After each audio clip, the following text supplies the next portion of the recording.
के देव महादेव के चरणों में प्रणाम करती हूँ, मेरा प्रणाम स्वीकार हो। माता पार्वती के चरणों में प्रणाम करती हूँ, मेरा प्रणाम स्वीकार हो।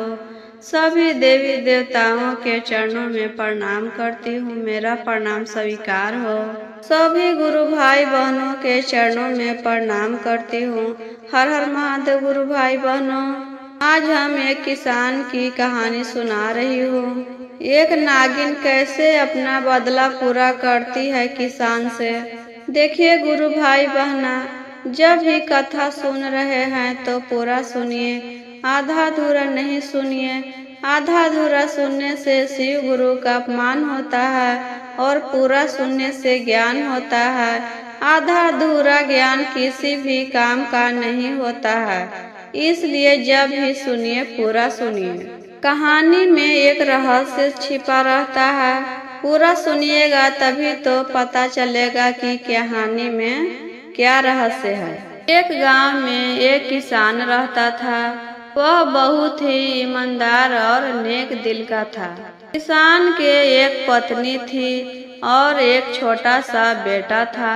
किसान 3 जना का परिवार था। तीनों खुशी खुशी रहते थे। किसान के पास थोड़ा मोड़ा खेत था, वही में अपना जोत कोड़ के कुछ बूंद देता था, वही से खाने पीने के लिए हो जाता था, वही से उसका घर चलता था। किसान के पास 2 बैल था। किसान सुबह सुबह उठता है, 2 बैल को लेकर अपने खेत में चला जाता है। गुरु भाई बहना, किसान तो पूरा खेत जोत देता है, लेकिन कोना कोना पर थोड़ा थोड़ा खेत बच जाता है। सोचता है कि इसको कुदाल से ही कोड़ देता हूँ।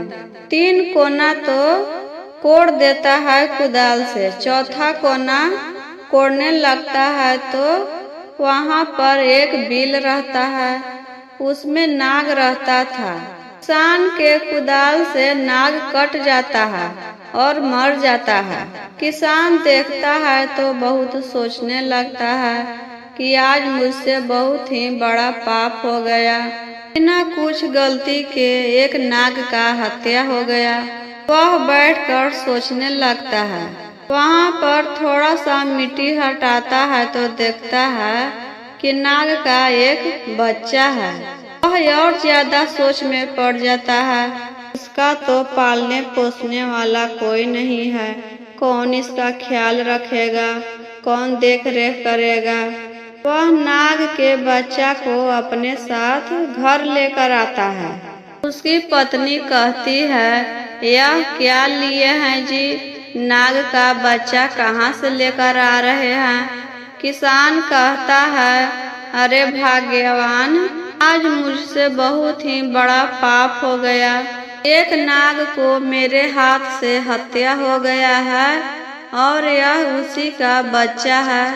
इसका देख रेख करने वाला अब कोई नहीं है तो अपने साथ घर लेकर आया हूँ। अब इसका देख रेख तुम ही को करना है। अपना बच्चा जैसा इसको भी प्यार करना। मेरा एक बच्चा नहीं, अब मेरा 2 बच्चा है। किसान की पत्नी भी बहुत नेक दिल की थी। वह भी कहती है, ठीक है जी, हम इसे पाल पोस के बड़ा करेंगे अपने बच्चे के तरह। अब इसका हम ही माता पिता है। गुरु बहना जब उधर से नागिन आती है अपने बिल के पास तो देखती है नाग तो कटा हुआ है। कौन पापी मेरा सुहाग उजाड़ दिया है। गुस्से में पूरा तिलमिला जाती है। जब बंदर घुस के देखती है तो उसका बच्चा भी नहीं है। सोचती है कि मेरे नाग को यहाँ मार दिया और मेरे बच्चे को कहीं और मार के फेंक दिया होगा। वह और ज्यादा गुस्से से तिलमिला गई। कहती है कि आज हम इसका बदला लेकर रहेंगे। दूसरे दिन किसान अपने खेत में आता है काम करने के लिए। वही बिल के पास अपना पगड़ी रख देता है और काम करने लगता है। पगड़ी में थोड़ा खून लगा हुआ था गुरु बहना।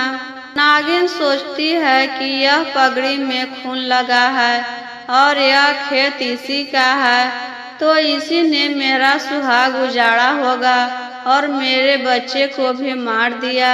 हम इससे बदला लेकर रहेंगे। किसान जब खेत के काम खत्म करके घर जाने लगा तो नागिन भी पीछे पीछे उसके साथ घर जाने लगी। किसान अंदर घर में चला जाता है तो उसकी पत्नी दरवाजा बंद कर देती है और नागिन बाहर ही रह जाती है।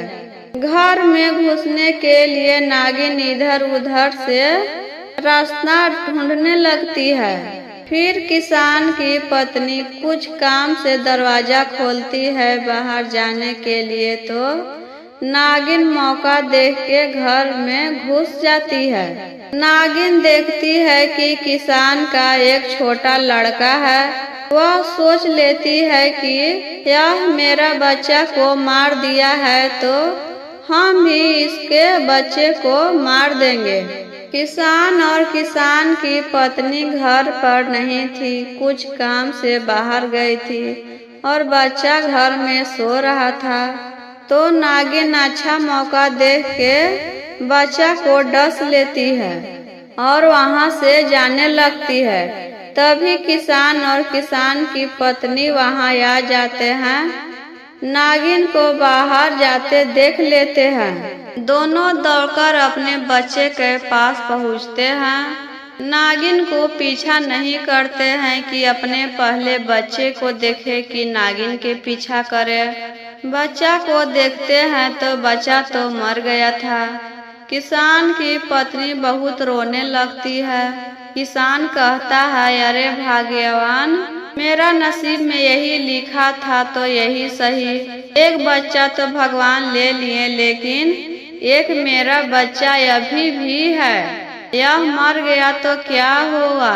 नाग के बच्चा तो है, हम उसी को पालेंगे पोसेंगे। मेरे भगवान चुप हो जाओ।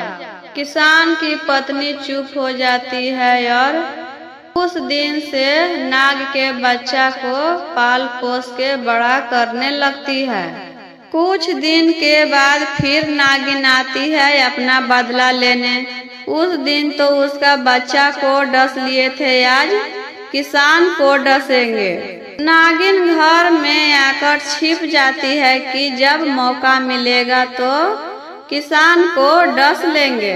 तब नागिन क्या देखती है गुरु बहना?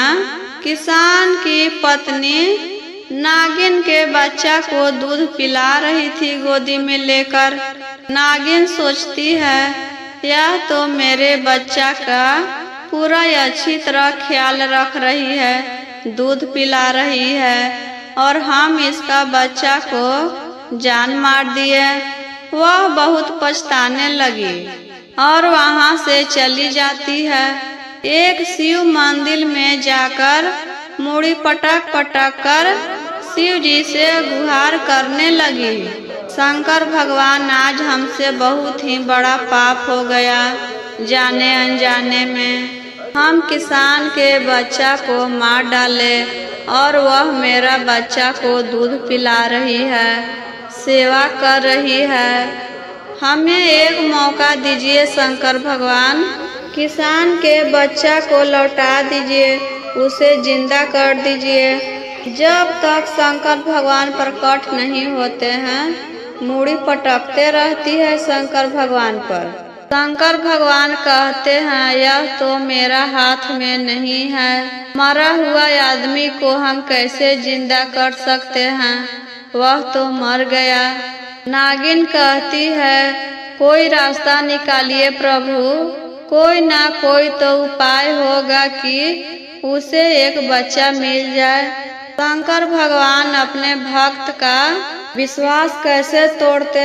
कहते हैं, ठीक है, कुछ उपाय देखते हैं। गुरु बहना, जब किसान और किसान की पत्नी दरवाजा पर बैठे हुए थे, तभी उधर से एक ब्राह्मण और ब्राह्मणी दौड़ते हुए आती है और उसके गोद में एक बच्चा रहता है।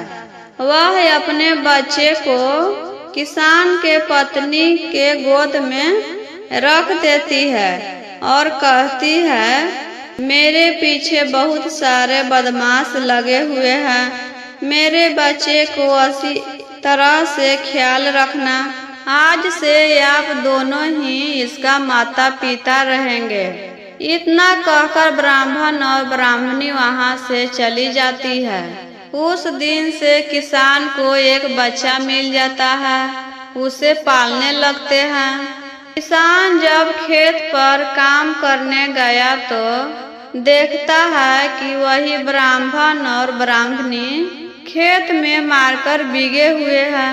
वह दौड़ते हुए घर आता है और अपनी पत्नी से कहता है, अरे भाग्यवान, जो ब्राह्मण और ब्राह्मणी हमें यह बच्चा दी थी, उसे मारकर अपने ही खेत में कोई बिग दिया है। दोनों अपने खेत में जाते हैं, लाश को उठाकर अपने घर ले आते हैं और उसका अंतिम संस्कार करते हैं। एक दिन नागिन आती है किसान के घर, औरत के रूप धर के, क्योंकि वह इच्छाधारी नागिन थी। किसान से कहती है, हमें माफ कर दीजिए, हमसे बहुत बड़ी गलती हो गई है, हम आपको समझ ना सके। किसान कहता है, आप कौन हैं और आपसे क्या गलती हुई है कि आप माफी मांग रहे हैं हमसे? हम तो आपको पहचानते भी नहीं हैं। नागिन कहती है, हम इच्छाधारी नागिन हैं, जो नाग के बच्चा को आप पाल रहे हैं उसकी माँ है हम, और हम ही आपके बच्चे को डस लिए थे अपना बदला पूरा करने के लिए, और आपने तो मेरे बच्चे को सेवा कर रहे हैं, हम आपको कुछ देना चाहते हैं। तभी नागिन सांप के रूप में आ जाती है और अपना मनी निकाल के किसान को देती है। कहती है, मेरे बच्चे से कुछ गलती हो जाएगा तो आप इसे सेवा कर रहे हैं, कहीं आपको डस लेगा तो इसे वहाँ पर रख के आपके डसा हुआ ठीक हो जाएगा। मेरा जात ही ऐसा है कि कोई किसी को नहीं होता है। यह मनी ऐसा चीज है कि आपको रोग दुख कभी नहीं होगा। कुछ भी रोग होगा तो आप अपने शरीर पर घुमा लीजिएगा तो आपका रोग ठीक हो जाएगा। इतना कहकर नागिन अपना प्राण त्याग देती है। किसान फिर नागिन का अंतिम संस्कार करता है। बहुत दिन के बाद नाग के बच्चा बड़ा हो जाता है। बड़ा होने पर वह जंगल में रहने चला गया। वह किसान और किसान की पत्नी को अपना माता पिता मानता था। बीच बीच में किसान और किसान की पत्नी से मिलने आया करता था, और किसान जो है मनी से इतना धनी हो गया कि उसके पास धन दौलत से घर भर गया। उसके पास अब अच्छा बंगला था, गाड़ी घोड़ा नौकर चाकर सब हो गया, और दोनों खुशी खुशी रहने लगे। मेरा वीडियो अच्छा लगा हो गुरु भाई बहना तो लाइक करे, शेयर करे, और अभी तक चैनल को सब्सक्राइब नहीं किए हैं तो चैनल को सब्सक्राइब कर दीजिए। जब भी कोई वीडियो डाले तो आप तक पहुंच जाए, और कमेंट बॉक्स में हर हर महादेव, ओम नमः शिवाय जरूर लिखें। हर हर महादेव गुरु भाई बहना।